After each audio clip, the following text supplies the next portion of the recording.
Good morning, students. Ukrunal Somani, Maths faculty at Aradhya Classes, CTM. વિદ્યાર્થી મિત્રો last આપણે exercise 1.4 એટલે કે બાઇનરી ઓપરેશન ઉપર આધારિત એક્ઝામ્પલ્સ ગણ્યા અને હવે જોઈએ આપણે પ્રકીર્ણ સ્વાધ્યાય 1. ક્વેશ્ચન નંબર 1 છે આપણી પાસે કે f r થી r પરનું વિધેય હોય અને fx બરાબર 10x + 7 દ્વારા વ્યાખ્યાયિત છે. તો એવું વિધેય g r થી r શોધો કે GOF બરાબર FOG બરાબર IR થાય. IR એટલે આઈડેન્ટિટી ફંક્શન્સ એકમ વિધેય. ઓકે, તો અહીંયા આગળ વિદ્યાર્થી મિત્રો આપણી પાસે f વિધેય છે પણ g વિધેય આપણે શું કરવાનું છે? શોધવાનું છે. તો સૌથી પહેલા આપણે અહીંયા આગળ કન્સેપ્ટ જોઈએ તો કે અહીં FOG વિધેય FOG બરાબર GOF એટલે કે આપણે પહેલા GOF આપેલું છે તો GOF બરાબર FOG બરાબર IR એટલે IR એટલે r થી r પરનું એકમ વિધેય બરાબર આપણને આન્સર શું મળે છે? એકમ વિધેય, આઈડેન્ટિટી ફંક્શન.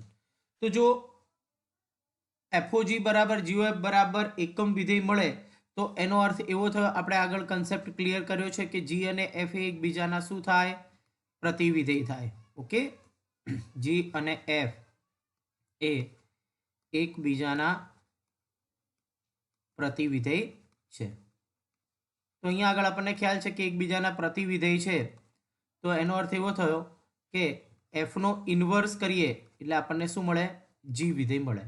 ઓકે, એટલે આપણે f ઇન્વર્સ શોધી નાખીએ તથા FOG બરાબર GOF બરાબર IR થાય તો આપણે લખી શકીએ છીએ કે f અને g એ એક અને વ્યાપ્ત છે. એક અને વ્યાપ્ત છે. ઓકે, તો જ આપણને એકબીજાના પ્રતિવિધેય મળે. તો હવે આપણે એક કામ કરીએ, આપણી પાસે જે વિધેય fx છે તો એ fx બરાબર 10x + 7 એને આપણે y સાથે સરખાવી અને બરાબર y લેતા અને x ને કરતા બનાવીએ એ આપણું ઇન્વર્સ થશે. તો માટે 10x બરાબર શું થશે? y - 7. તો માટે x બરાબર થશે y - 7/10. તો આપણે x ને કરતા બનાવ્યા, આ જે x ને કરતા બનાવ્યા એ જ આપણું શું છે? પ્રતિવિધેય છે. માટે g બરાબર માટે g r થી r પરનું વિધેય આપણને શું મળશે? g of x બરાબર x ના ફોર્મેટમાં છે એટલે y ની જગ્યાએ આપણે x લખી દઈશું બરાબર x - 7/10. તો આપણને g વિધેય મળી ગયું. નેક્સ્ટ ઇમ્પોર્ટન્ટ પ્રશ્ન છે વિદ્યાર્થી મિત્રો. પ્રશ્ન છે આપણી પાસે કે જો w એટલે હોલ નંબર એટલે પૂર્ણ સંખ્યાનો ગણ જેમાં 0 થી શરૂ થાય, 0 1 2 3 અનંત સુધી, f w થી w પરનું વિધેય હોય n અયુગ્મ માટે fn બરાબર n - 1 અને યુગ્મ માટે n+1 વ્યાખ્યાયિત છે તો f એ વ્યસ્ત સંપન્ન છે અને f નો વ્યસ્ત શોધો. વ્યસ્ત સંપન્ન એટલે વ્યસ્ત અસ્તિત્વ ધરાવે છે કે નહીં એ નક્કી કરીશું અને f નો વ્યસ્ત પણ શોધીશું. તો સૌથી પહેલા આપણે વિધેયને એક અને વ્યાપ્ત બતાવવું પડે. તો સૌ પ્રથમ આપણે વિધેય f w થી w પરનું વિધેય છે. ઓકે, f of n વ્યાખ્યાયિત છે આપણી પાસે n-1. n-1 ક્યારે? જ્યારે n અયુગ્મ હોય ત્યારે. n+1 વિધેય પણ વ્યાખ્યાયિત છે જ્યારે n યુગ્મ હોય ત્યારે. હવે સૌથી પહેલા આપણે વિદ્યાર્થી મિત્રો એક વિધેય બતાવવું છે. એક એટલે પ્રદેશના બે જુદા જુદા ઘટક લઈ જવાબ આપણને જુદો જુદો આવવો જોઈએ. તો બે ઘટકો અહીંયા આગળ આપણી પાસે 4 કેસ આવશે. જો બે ઘટક ધારીએ બંને અયુગ્મ પણ હોઈ શકે, બંને યુગ્મ પણ હોઈ શકે, એક અયુગ્મ અને યુગ્મ, એક યુગ્મ અને અયુગ્મ. તો આપણી પાસે 4 કેસ આવશે. ચારેય કેસ માટે આપણે સોલ્વ કરવું પડશે કે એક વિધેય છે. તો કેસ 1, પહેલો કેસ કે આપણે અહીંયા આગળ રકમ n ના ફોર્મેટમાં આપી છે એટલે આપણે ધારી લઈશું n1 n2. ઓકે, n1 અને n2 બંને કેવા હોય? અયુગ્મ હોય. આપણે ધારો કે x1 x2 લેતા હતા પણ અહીંયા આપણે રકમ n ના ફોર્મેટમાં છે એટલે આપણે n1 n2 ધારીશું. જો n1 n2 બંને અયુગ્મ હોય તો f of n1 બરાબર f of n2 implies f of n1 અયુગ્મ એટલે આપણે પહેલું વિધેય આપણે ધ્યાનમાં રાખીશું તો એના માટે થશે n1 - 1 બરાબર n2 - 1. ડાબી બાજુ જમણી બાજુ -1 - 1 કેન્સલ થશે એટલે આપણને આન્સર મળશે n1 બરાબર n2. એનો અર્થ એવો થયો કે n1 અને n2 સમાન છે, માટે f એ કેવું વિધેય થશે? એક એક વિધેય થાય. કઈ કન્ડિશન માટે? પહેલી કન્ડિશન માટે એ એક એક વિધેય છે. બીજો કેસ, કેસ 2. તો કેસ 2 આપણી પાસે છે કે n1 અને n2 બંને કેવા હોય? યુગ્મ હોય. તો આપણે અહીંયા n1 અને n2 બંને કેવા લઈશું? યુગ્મ લઈશું. બંને યુગ્મ હોય તો આપણે લખી શકીએ f ઓફ n1 બરાબર f ઓફ n2 ઇમ્પ્લાઇઝ આપણે અહીંયા પણ n1 બરાબર n2 સાબિત કરીશું. તો યુગ્મ વિધેય એટલે આપણે અહીંયા બીજું વિધેય ધ્યાનમાં લઈશું, n1 પ્લસ 1 બરાબર n2 પ્લસ 1. ડાબી બાજુ અને જમણી બાજુ જોઈએ તો +1 કેન્સલ થશે એટલે આપણને આન્સર મળશે n1 બરાબર n2. માટે f એ કેવું વિધેય થશે? એક એક વિધેય છે. f એ એક એક વિધેય છે. Third point, case 3. તો કેસ 3 માટે આપણે જોઈએ તો એમાં આપણે એક n1 ધારો કે અયુગ્મ છે, n1 અયુગ્મ અને n2 કેવા લઈશું આપણે? યુગ્મ. એક અયુગ્મ અને એક યુગ્મ. તો વિદ્યાર્થી મિત્રો અહીંયા આગળ જો બંને અયુગ્મ ધાર્યા હતા તમે પહેલા કેસમાં, તો બંને અયુગ્મ છે એટલે ઓલરેડી કદાચ એ બંને સમાન હોઈ શકે, પરંતુ અહીંયા એક અયુગ્મ અને યુગ્મ છે તો ઓલરેડી આપણે લખી શકીએ કે for every n1 n2 belongs to w માંથી આપણે જ્યારે લઈએ તો n1 is not equal two n2 તો છે જ આપણી પાસે, કારણ એક અયુગ્મ અને એક યુગ્મ. ચલો, તો f ઓફ n1 બરાબર શું થાય? તો આપણે અયુગ્મ લઈએ તો સૂત્ર થાય n1 માઇનસ 1. હવે જો વિદ્યાર્થી મિત્રો આ અયુગ્મ છે, અયુગ્મમાંથી આપણે એક બાદ કરીએ એટલે આ જવાબ મળશે આપણને યુગ્મ. ઓકે, f ઓફ n2 શોધીએ તો f ઓફ n2 બરાબર શું થશે? અહીંયા આગળ n2 માઇનસ 1 એટલે n2 યુગ્મ છે એટલે યુગ્મમાં જો એક ઉમેરીએ વિધેય n પ્લસ 1 છે તો આપણી પાસે મળે n2 પ્લસ 1. ઓકે, યુગ્મમાં એક ઉમેરો એટલે પાછો શું થઈ જશે? અયુગ્મ. તો એનો અર્થ એવો થયો કે f of n1 is not equal to f of n2. Okay, તો માટે આપણે બે જુદા જુદા ઘટક લીધા હતા, ઇમેજ જુદી જુદી મળી, માટે f એ કેવું વિધેય થશે?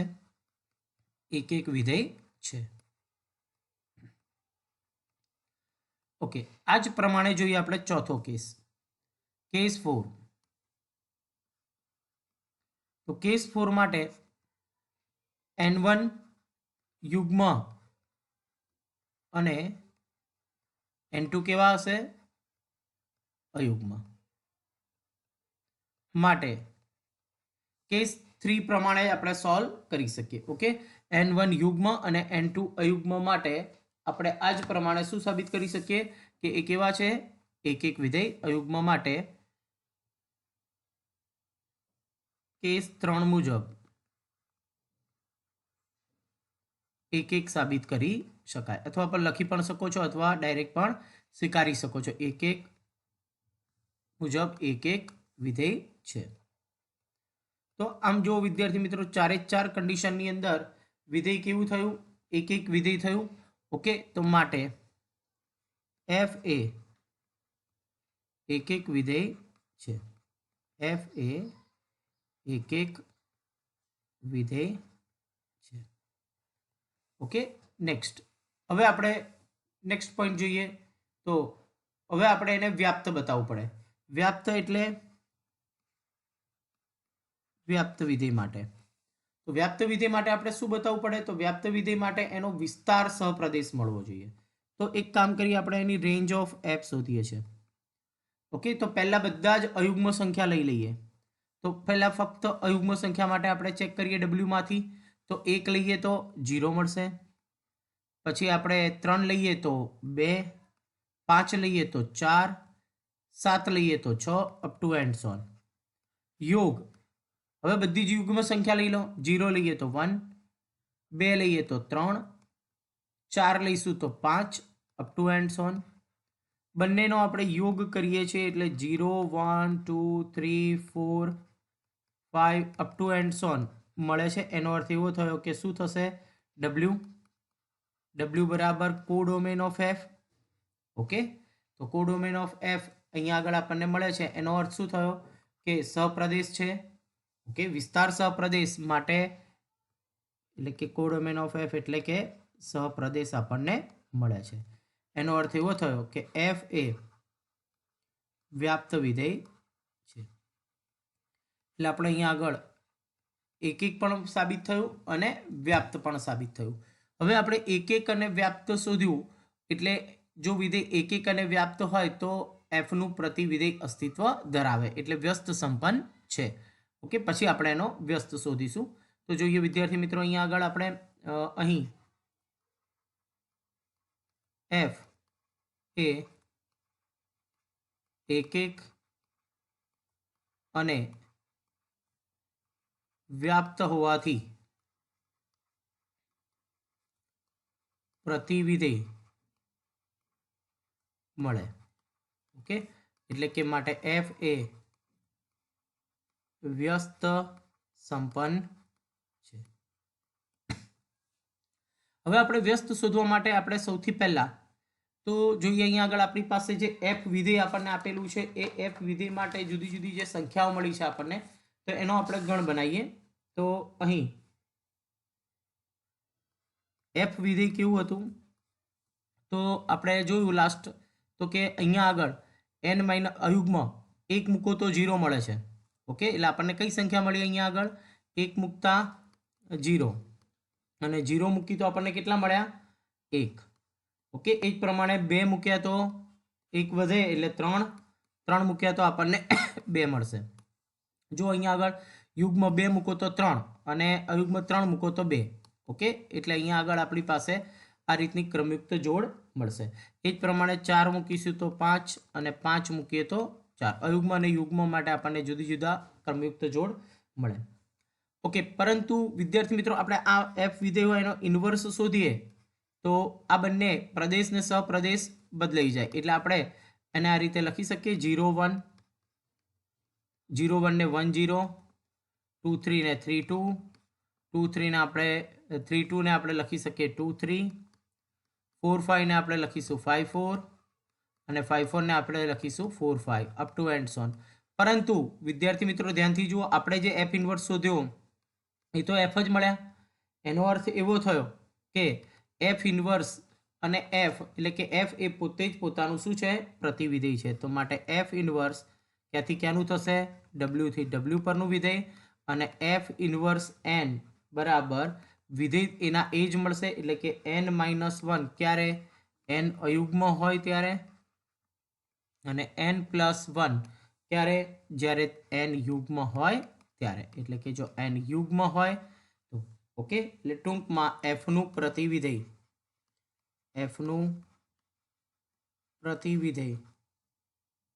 એફ પોતે જ છે. ઓકે, જેમ કે આપણે નંબર સિસ્ટમ નંબરમાં જોઈએ તો એકનો વ્યસ્ત એક જ થાય છે, એવી રીતે આ વિધેય એવું છે કે જેનો વ્યસ્ત શું મળે છે એ પોતે જ આપણને મળે છે. તમે અહીંયા આગળ આપણે એફ વિધેય પરથી એફ ઇન્વર્સ શોધ્યું તો પ્રદેશ સપ્રદેશની અદલાબદલી કરી તો એ બધા જ વિધેય અંદર છે જ. ઓકે, એટલે એફ આપણને પાછું મળ્યું એટલે એફ ઇન્વર્સ બરાબર એફ. Next example number 3. ત્રીજો પ્રશ્ન આપણને વિદ્યાર્થી મિત્રો જો એફ આર થી આર પરનું વિધેય આપેલું છે અને એફ એક્સ આપણને આપેલા છે x² - 3x + 2. આર થી આર વિધેય હોય એટલે એફ ઓફ વ્યાખ્યાયિત થાય. આપણે એફ ઓફ એફ એક્સ શોધવાનું છે. તો એફ ઓફ એફ એક્સ તો એફ એઝ ઇટ ઇઝ બ્રેકેટમાં આપણે લખીશું x² - 3x + 2. F of x² - 3x + 2 એટલે એફના વિધેયમાં જ્યાં x દેખાય ત્યાં આપણે આ રકમ પુટ કરીશું. તો જોઈએ x² એટલે x ની જગ્યાએ x² - 3x + 2 એનો સ્ક્વેર -3 x ની જગ્યાએ શું લખીશું x² - 3x + 2 અને લાસ્ટ +2 એઝ ઇટ ઇઝ. વિદ્યાર્થી મિત્રો જો અહીંયા આગળ આપણને વિસ્તરણ કરવાનું છે. એ વિસ્તરણ કરીશું આપણે a + b + c ના હોલ સ્ક્વેર મુજબ. અહીંયા કારણમાં આપણે લખીએ છીએ a + b + c no whole square બરાબર સૂત્ર થાય a² + b² + c² + 2ab + 2bc + 2ca. Okay, તો આ સૂત્ર મુજબ A square B square C square ए पहला त्रे पद धन आवशे तो एक्सनी 4 घात प्लस 9x નો વર્ગ ओके प्लस 4 माइनस आ बेनो गुणाकार अने 2 એટલે કેટલા થશે 3 દુ 6 એટલે -6x નો ઘન माइनस 3 દુ 6 દુ 12x છેલ્લે પ્લસ આવશે કારણ પહેલું અને ત્રીજું પદ બંને ધન છે અને 2 ગુણાય એટલે 2 દુ 4x નો વર્ગ -3 ને આપણે અંદર આ બ્રેકેટમાં ગુણી દઈશું એટલે -3x² minus minus plus 9x -6 અને પ્લસ 2 તો સજાતીય પદોનું સાદું રૂપ આપીએ તો x ની 4 ઘાત ઘનવાળું પદ એક જ છે -6x નો ઘન વર્ગવાળા પદો જોઈએ 9 4 13 -3 એટલે આપણને મળશે 10 ઓકે એટલે પ્લસ 10x નો વર્ગ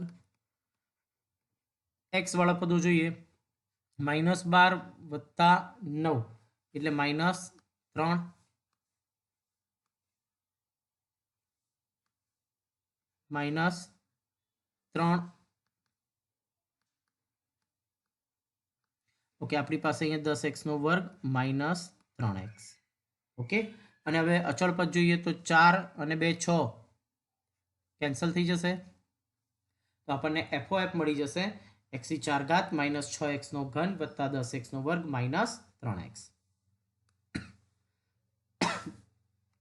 પ્રશ્ન નંબર 4 આ પણ વિદ્યાર્થી મિત્રો એક ઇમ્પોર્ટન્ટ પ્રશ્ન છે તો જો સૌથી પહેલા વિધેય આપણને કેવી રીતે વ્યાખ્યાયિત કર્યું છે તો કે f એ r થી x belongs to r જ્યાં -1 less than x less than 1 okay આ વિધેય વ્યાખ્યાયિત છે અને fx બરાબર આપણને આપેલું છે કે fx બરાબર x upon 1 plus mod x એ એક એક અને વ્યાપ્ત આપણે શોધવાનું છે તો એક એક બતાવવા માટે આપણે પ્રદેશના બે જુદા જુદા ઘટક લઈએ એનો જવાબ આપણને ક્યાં મળવો જોઈએ સપ્રદેશમાં મળવો એટલે કે બે જુદા જુદા ઘટક માટે ઇમેજ કેવી મળવી જોઈએ જુદી જુદી આપણને મળવી જોઈએ ઓકે તો અહીંયા આગળ mod x છે વિદ્યાર્થી મિત્રો એટલે સૌથી પહેલા આપણે અહીંયા આગળ બે કન્ડિશન લઈશું જુદી જુદી ઓકે ધારો કે આપણે x1 x2 બંને પોઝિટિવ લઈએ r માંથી तो mod x बराबर x थाय बने नेगेटिव हो એટલે mod x बराबर -x थाय એટલે વિધેય બદલાઈ જાય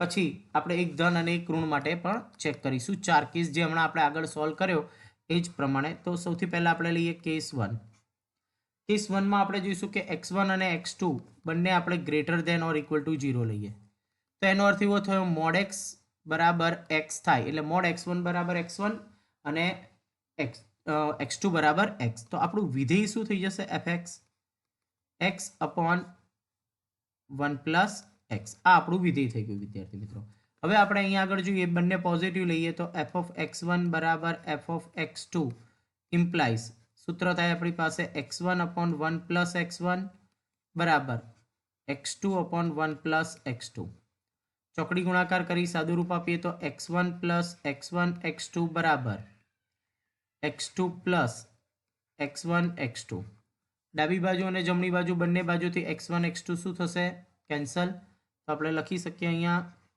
x1 બરાબર x2 તો માટે f એ કેવું વિધેય થશે એક એક વિધેય છે કઈ કન્ડિશન માટે mod x બરાબર x એટલે બંને વેલ્યુ આપણે પોઝિટિવ લીધી હતી ઓકે એક એક વિધેય છે આપણો પહેલો પ્રશ્ન અહીંયા આગળ કમ્પ્લીટ થયો તો કેસ 2 તો કેસ 2 માટે આપણે અહીંયા આગળ જોઈએ બંને નેગેટિવ છે x1 અને x2 બંને નેગેટિવ હોય તો આપણે સ્વાભાવિક છે mod x બરાબર શું થાય -x તો f of x ની જગ્યાએ આપણે લખવું હોય તો શું થાય x upon 1 minus x તો આપણું વિધેય થઈ જશે x upon 1 minus x તો હવે આપણે સાબિત કરીએ x1 અને x2 એટલે કે f of x1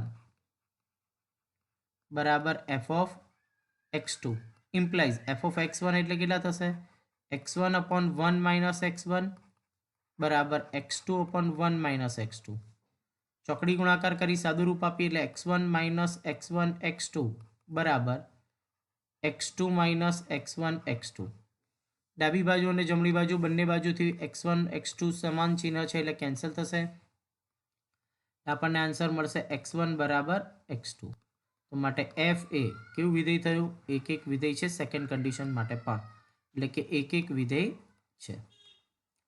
third case જોઈએ આપણે, કેસ 3. તો કેસ 3 આપણે જોઈએ કે એક ધન અને એક ઋણ લઈએ છે, બરાબર. x1 ધારો કે આપણે greater than or equal to 0 લઈએ અને x2 આપણે લેસ દેન 0 લઈએ. ઓકે, તો સ્વાભાવિક છે અહીંયા આગળ x1 ધન હોય તો f ઓફ x1 પણ કેવા મળશે આપણને? એ ધન જ મળશે. અને f ઓફ x2 પણ કેવા મળશે આપણને? જો x2 ઋણ હોય, ઓકે, તો આપણને એ પણ અહીંયા આગળ કેવા મળશે? ઋણ મળશે. કારણ તો જુઓ તમે વિદ્યાર્થી મિત્રો, ઋણ હોય તો આપણું વિધેય આવું થયું x2 upon 1 minus x2, બરાબર. હવે x2 ની વેલ્યુ આપણે ઋણ કોઈ પણ લઈએ -5, તો અહીંયા આગળ 1 minus -5 એટલે -5/6, એટલે આપણને આન્સર કેવો મળશે? નેગેટિવ. એટલે કે બે આપણે કેસ 3 જોયો કે એક ધન અને એક ઋણ લઈએ તો સ્વાભાવિક છે અહીંયા આગળ જોયું કે x1 is not equals two x2, કેમ કે એક ધન છે અને એક ઋણ છે. ઓકે, તો બંને જુદા જુદા છે, તો fx1 અને fx2 પણ કેવા મળે આપણને? જુદા જુદા. માટે f એ કેવું વિધેય થશે? એક એક વિધેય છે. f એ એક એક વિધેય છે. આ જ પ્રમાણે આપણે ચોથો કેસ પણ સાબિત કરી શકીએ. તો આ જ પ્રમાણે x1 લેસ દેન 0 અને x2 એ ગ્રેટર દેન 0 હોય તો f એ કેવું વિધેય થાય? એક એક વિધેય છે. ઓકે, આપણે એને સ્વીકારી શકીએ છીએ કેસ 3 જેમ જ આપણે મળે. હવે f એ એક એક વિધેય થઈ ગયું ચારે ચાર કેસ માટે. હવે આપણે એને શું બતાવવું છે? વ્યાપ્ત વિધેય છે. તો વ્યાપ્ત વિધેય છે કે નહીં એના માટે આપણે એનો વિસ્તાર શોધવો પડે, વિસ્તાર સહપ્રદેશ મળવો જોઈએ. ઓકે, તો અહીંયા આગળ આપણે વાયની કોઈ રકમને આપણે y સાથે સરખાઈએ છીએ. ઓકે, તો નેક્સ્ટ પોઈન્ટ આપણે જોઈએ તો કોઈ પણ y બિલોંગ્સ ટુ -1 to 1, આપણી પાસે સહપ્રદેશમાંથી એક વેલ્યુઝ લઈએ, -1 થી 1 છે આપણી પાસે, તેમાંથી એક વેલ્યુ લીધી, એની પ્રી ઇમેજ આપણને પ્રદેશમાં મળવી જોઈએ. તો અહીંયા પણ આપણે કેસ 1 લઈએ.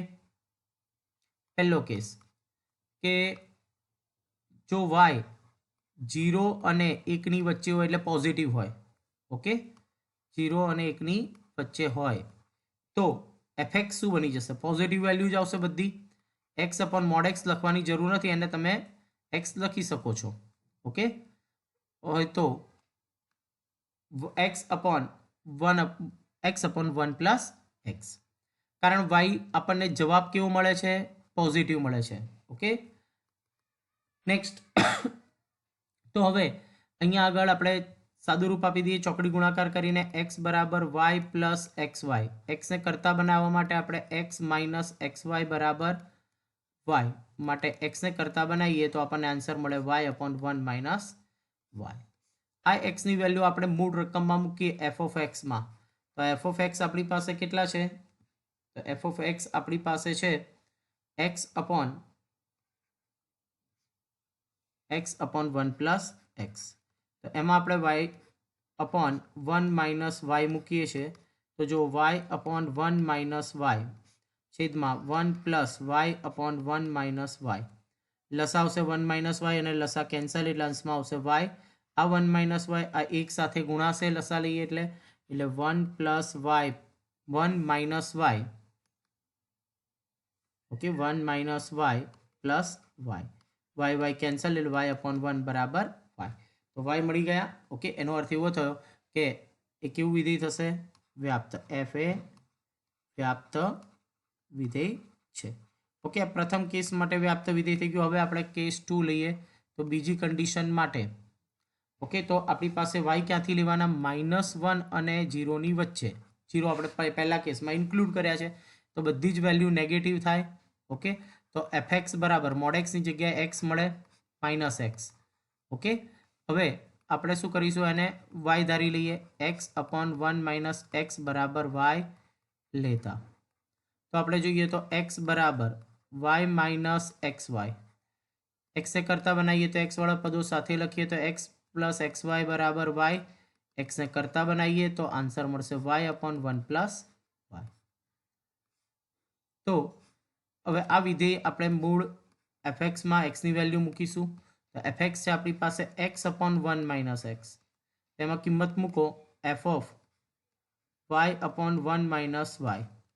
ઓકે, તો આપણને અહીંયા આગળ એક્સની જગ્યાએ y upon 1, okay 1 plus y આપણે અહીંયા મૂકીશું. ઓકે, તો 1 પ્લસ વાય 1 માઇનસ એક્સની જગ્યાએ વાય અપોન 1 પ્લસ વાય. લસા લઈને કેન્સલ કરીએ એટલે અહીંયા અંશમાં વધશે વાય, 1 પ્લસ વાય એક સાથે ગુણાય minus y, y y cancel એટલે આપણને આન્સર કેટલા મળ્યા વાય. તો માટે એફ એ કેવું વિધેય થયું? વ્યાપ્ત વિધેય છે. એટલે આપણે જોયું તો બંને કેસની અંદર એ એફ એ વ્યાપ્ત વિધેય છે. તો એફ એક અને વ્યાપ્ત છે. તો આમ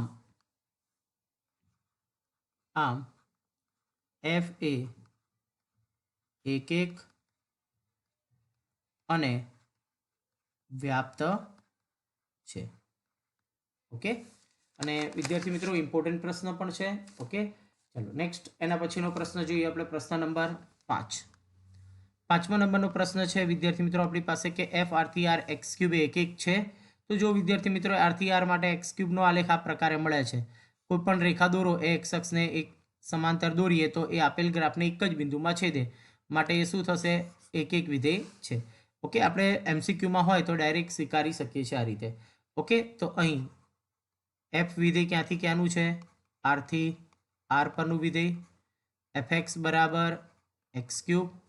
ઓકે, તો for every x1 x2 belongs to r એટલે પ્રદેશમાંથી સંખ્યા લઈએ તો fx1 બરાબર fx2 ઇમ્પ્લાઇઝ fx1 એટલે x1 નો ક્યુબ બરાબર શું થશે? x2 નો ક્યુબ.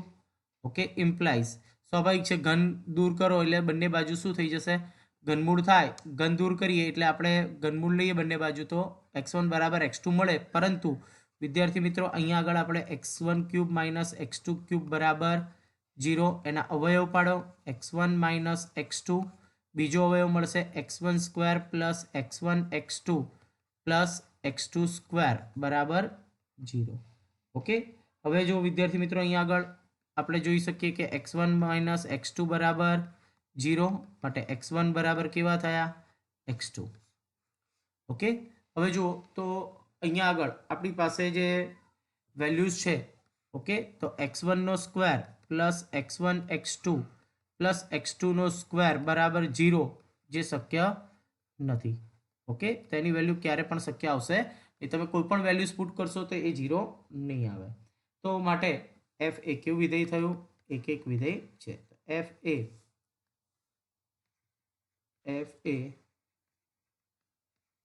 એક વિધેય છે.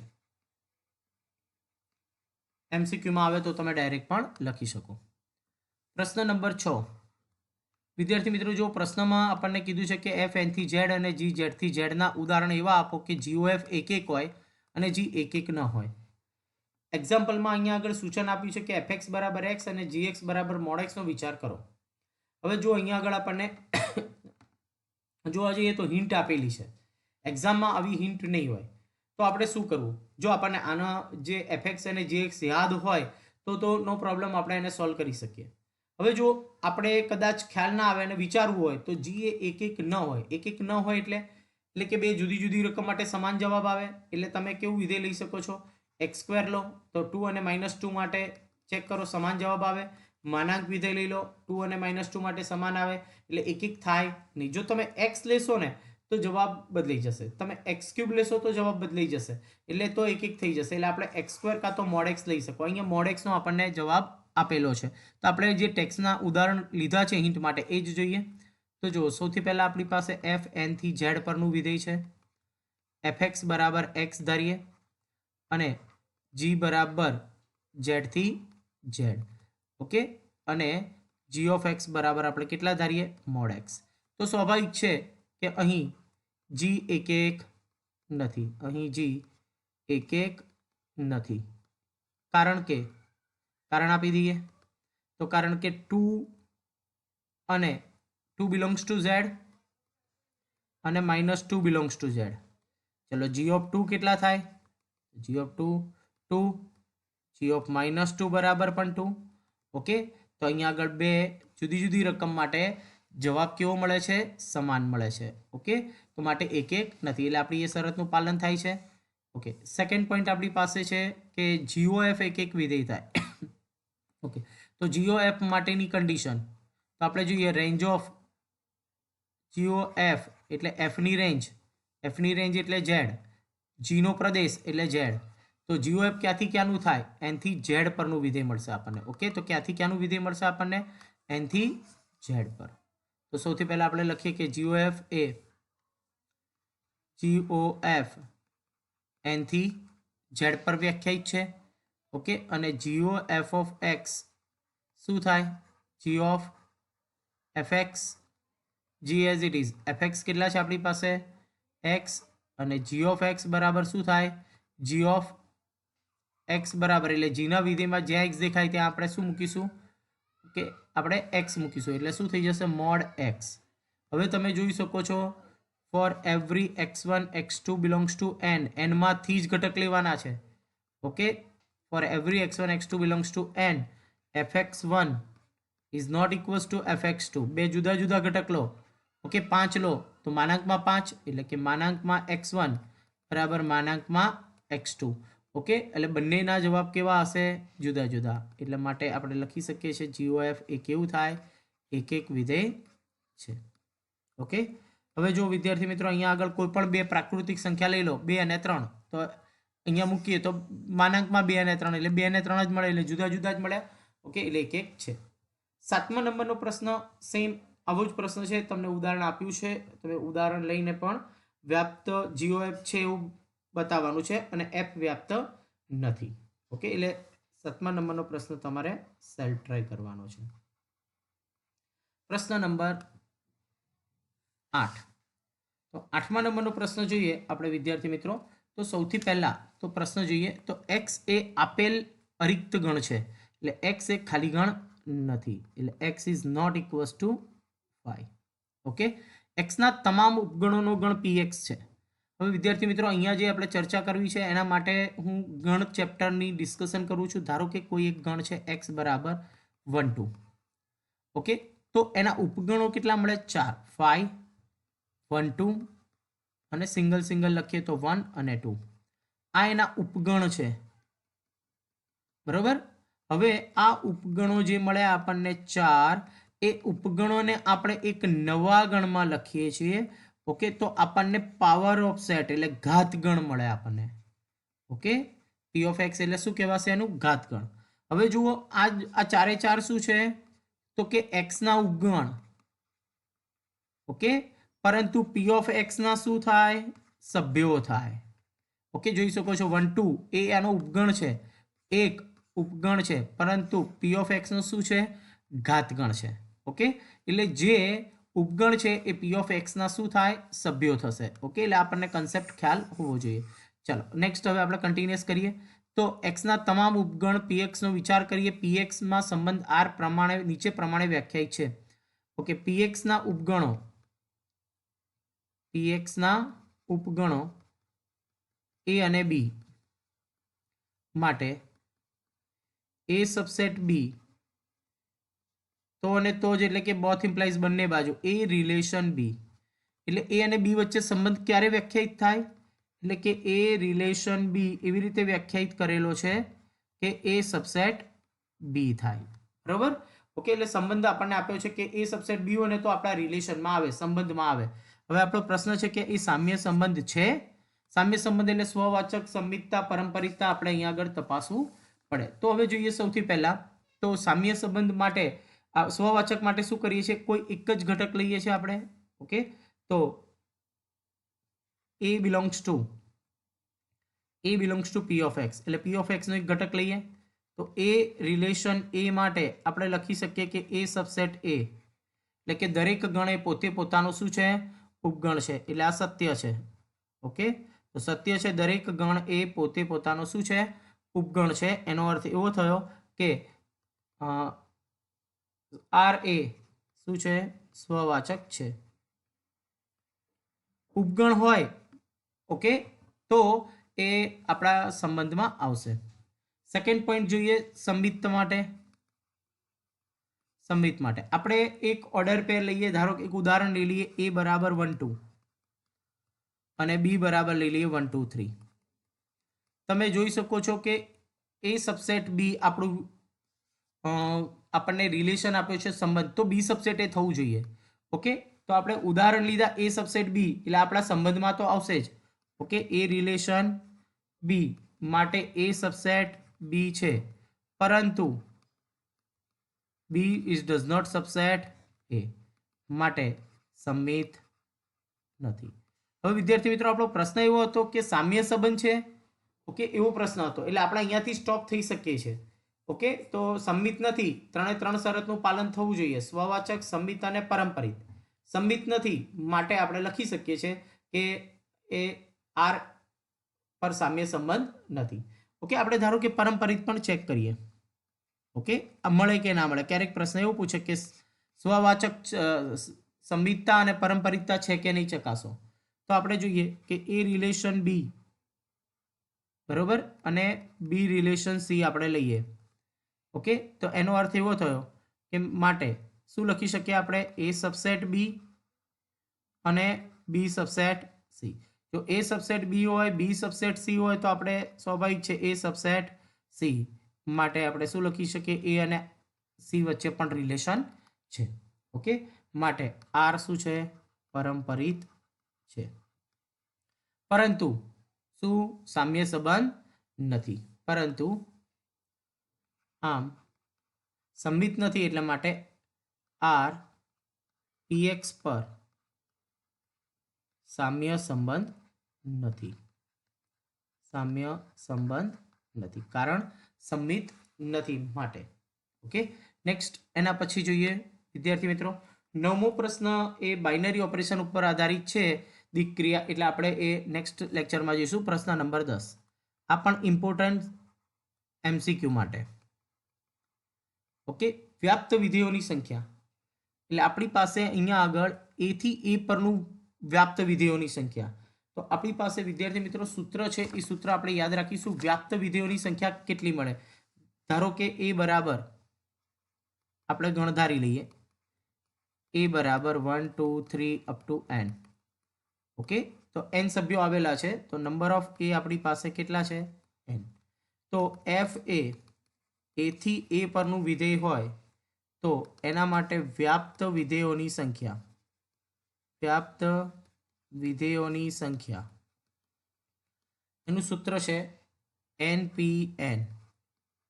શું થાય સૂત્ર? NPN. તો એનું સાદું રૂપ આપીએ તો શું મળે? n factorial upon n minus n factorial એટલે n ફેક્ટોરિયલ અપોન 0 ફેક્ટોરિયલ એટલે 0 ફેક્ટોરિયલ 1 થાય એટલે આન્સર મળે n ફેક્ટોરિયલ. એટલે આપણો આન્સર આવશે કેટલો? n factorial. ઓકે, હવે જો વિદ્યાર્થી મિત્રો નેક્સ્ટ બીજો પ્રશ્ન જોઈએ આપણે. ધારો કે ગણ a બરાબર આપણને આપ્યું છે 1 2 3. તો વ્યાપ્ત વિધેયની સંખ્યા કેટલી થાય? વ્યાપ્ત વિધેયોની સંખ્યા બરાબર જેટલા સભ્યો એટલા ફેક્ટોરિયલ. યાદ રાખો એટલે આપણને 6 મળે. ઓકે, એટલે જેટલા વિધેયના એટલે કે ગણ આપેલો હોય, ગણમાં જેટલા સભ્યોની સંખ્યા હોય એટલા ફેક્ટોરિયલ આપણને વ્યાપ્ત વિધેયની સંખ્યા મળે. એટલે આપણે અહીંયા આગળ આ સૂત્ર યાદ રાખીશું. બરોબર, આ જે સૂત્ર છે n ફેક્ટોરિયલ યાદ રાખો. ઓકે, નેક્સ્ટ પ્રશ્ન નંબર 11. S આપણને આપ્યો છે ABC, T આપણને ગણ આપેલો છે 1 2 3. પ્રશ્ન છે f એ S થી T પરનું વિધેય છે. એમાં પહેલો પ્રશ્ન છે f બરાબર A3 B2 અને C1. તો તમે જોઈ શકો છો અહીંયા આગળ કન્ડિશન મુજબ જુઓ તો f ઓફ a નું મૂલ્ય આપણને મળે છે 3, f ઓફ b નું મૂલ્ય મળે છે 2, f ઓફ c નું મૂલ્ય મળે છે 1. એટલે કે પ્રદેશના ત્રણેય ઘટકો માટે ઇમેજ કેવી મળે છે? જુદી જુદી. ઓકે, તો એનો અર્થ એવો થયો એક એક વિધેય છે. એટલે આપણે અહીંયા આગળ સૌથી પહેલા તો પ્રશ્ન એવો છે કે f ઇન્વર્સ શોધો. f ઇન્વર્સ એટલે વિધેયને શું બતાવવું પડે? આપણે એક એક અને વ્યાપ્ત બતાવવું પડે. તો અહીંયા પહેલો એક્ઝામ્પલ્સ માટે એ વિધેય એક એક અને એક એક વિધેય થશે. તો આપણે અહીંયા કારણ લખીએ કે અહીં એફના ઓકે, અથવા તો આપણે એને સંકેતમાં લખી શકીએ four every x1 x2 belongs to S. Okay, x1 is not equals to x2, બે જુદા જુદા ઘટક, તો ઇમ્પ્લાઇઝ જુદી જુદી ઇમેજ, એટલે fx1 is not equals to fx2. માટે f એ કેવું વિધેય થશે? એક એક વિધેય છે. હવે આપણે એનો વિસ્તાર જોઈએ, રેન્જ ઓફ એફ, એટલે જે આન્સર મળે છે તો એ માટે 3, બી માટે 2 અને સી માટે 1. ઓકે, તો આન્સરનો જે સેટ છે એ આપણને મળશે 1 2 3, એટલે કે કોડોમેન ઓફ એફ. તો એનો અર્થ એવો થયો એફ એ કેવું વિધેય થાય? વ્યાપ્ત છે. ઓકે, એફ એ એક એક છે, વ્યાપ્ત છે, માટે ઇન્વર્સ અસ્તિત્વ ધરાવે, માટે એફ ઇન્વર્સ અસ્તિત્વ ધરાવે. હવે એફ ઇન્વર્સ અસ્તિત્વ ધરાવે તો આપણી પાસે એફ ઇન્વર્સ મળે આપણને. એફ ઇન્વર્સ શું મળશે? તો કે પ્રદેશ અને સહપ્રદેશ બદલાઈ જશે, એટલે 3a 2b અને 1c. ઓકે, તો આપણને એફ ઇન્વર્સ મળી ગયો. બીજો પ્રશ્ન આપણને આપેલો છે, જો વિદ્યાર્થી મિત્રો, એફ આપણને આપ્યા છે a2, પછી b1 અને c1. તમે જુઓ વિદ્યાર્થી મિત્રો ધ્યાનથી કે અહીં બી માટે કેટલા મળે છે? F of b 1, f of c કેટલા મળે છે? 1. એટલે બે જુદા જુદા ઘટક માટે ઇમેજ કેવી છે? સમાન છે. ઓકે, અહીં b is not equals to c, પરંતુ એફ ઓફ બી બરાબર કેટલા છે? F of c. માટે એફ એ એક એક